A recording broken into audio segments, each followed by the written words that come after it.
Verbo to be, um verbo tão temido que a gente fica da primeira série até o terceiro colegial estudando e sai da escola sem entender. Vamos descomplicar. Esse verbo é muito simples e só precisa entender qual que é a diferença dele para os outros e por que ele é tão comentado, tão falado, né? Por que a gente não fala da mesma maneira que fala do verbo to be para o verbo give, para o verbo have, para o verbo to study? Por quê? Os outros verbos não têm conjugação. Eles são iguais para todos os pronomes, com exceção de colocar um Szinho a mais, que é o presente simples, mas enfim. O verbo to be, você tem que mudar se for plural, se for singular. O passado também muda no plural e no singular. Então, acaba que as pessoas ficam meio confusas.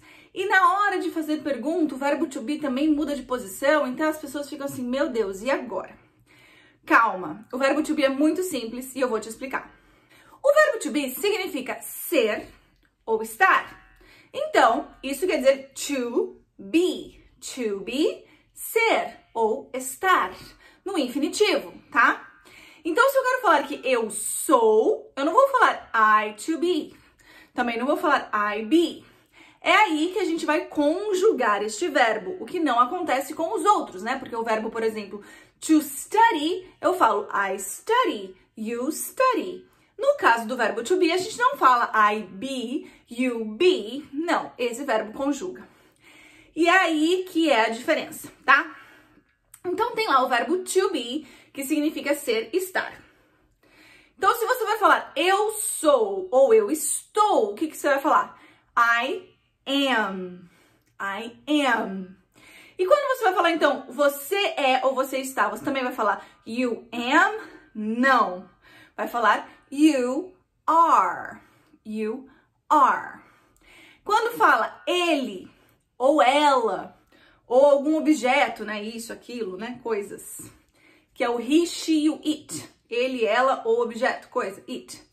Você vai usar, então, o are ou am? Nenhum dos dois. Você usa is. Então, he is, ele é. She is, ela é. Ou it is, essa coisa, esse objeto, isso é. Aí, quando for falar nós somos, we are, igual you. E eles são, they are, também igual you, igual we. Tá. Então, por que fica are, por que fica is e às vezes fica am? O am, você só vai usar com I. I am. Mais ninguém am, somente o I, tá? I am. Eu sou, eu estou. Ponto final. Quando você for falar de coisas no singular, a casa está queimando. O carro é bonito. Tudo que for no singular. A Mariana é minha prima. O singular. Is. Sempre is. Então, é ou está vai ser is. A única exceção do singular que você não usa is e você vai usar o are é quando você fala you. Você é bonito. Você está cheiroso. Você é meu irmão. Quando você fala you, tem que falar are e não is. Não pode falar you is my brother, por exemplo. Não. Sempre you are, mesmo que seja uma pessoa só, o você. Por que eu falei mesmo que seja uma pessoa só? Porque o you, na verdade, ele pode ser vocês, no plural também. Não vai falar yous, é somente you. Então, you pode ser você ou vocês. E por esta razão, tem que ser sempre you are, porque eu posso estar falando no plural ou no singular, ok? E tirando esta regrinha deste you, o are é sempre usado para plurais. Então, nós, plural, we are.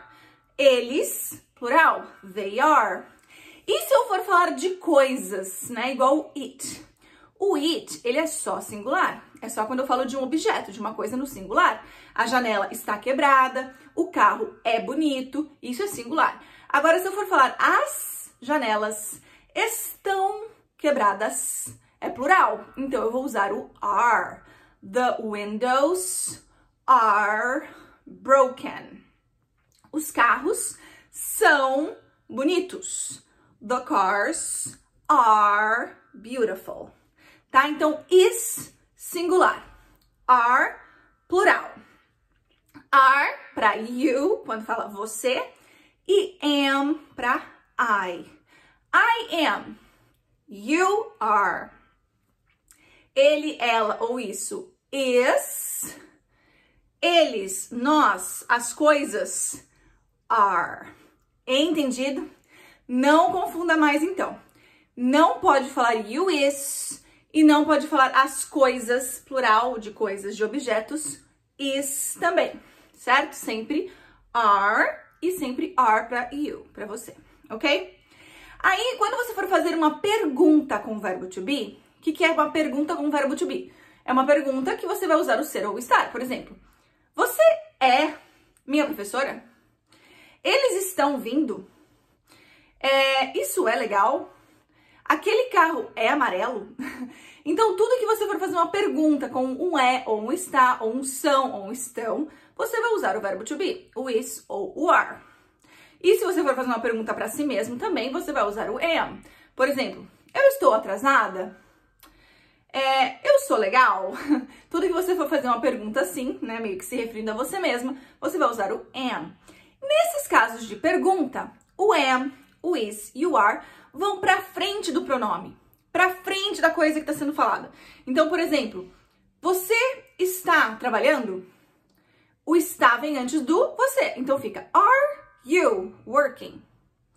Ela é sua prima? Aí o vem antes do ela. Is she your cousin? Certo? Eu estou atrasada? O estou vem antes do eu. Am I late? Ok? Então, quando você for fazer pergunta, você vai sempre inverter a ordem, tá? Coloca a ordem diferente. É como se a gente falasse assim, estou eu atrasada? É ela sua prima? Tá? Nessa ordem. Mas a gente fala normal, só tem que inverter para que consigam entender em inglês que isso é uma pergunta. Certo? Entendido? E na hora de fazer uma negativa, eu não estou atrasada. Ela não é a minha prima. Vocês não estão trabalhando. Como é que fica isso? Você simplesmente vai colocar o not depois do verbo. Então, por exemplo, eu não estou atrasada, fica eu estou não atrasada. Por exemplo, I am not late. Ela não é minha prima, fica ela é não minha prima. She is not my cousin. Eles, tá? Vou falar eles, não estão trabalhando. Eles estão não trabalhando. They are not working. Entendido? Então, are para plurais. Is, singular. Am, somente para I. Are, sempre para you. Em perguntas, inverte a ordem do verbo com o pronome.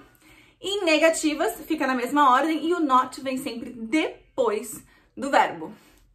Entendido? Qualquer dúvida, coloque aqui nos comentários e não se esqueça, dá um like e se inscreva no meu canal.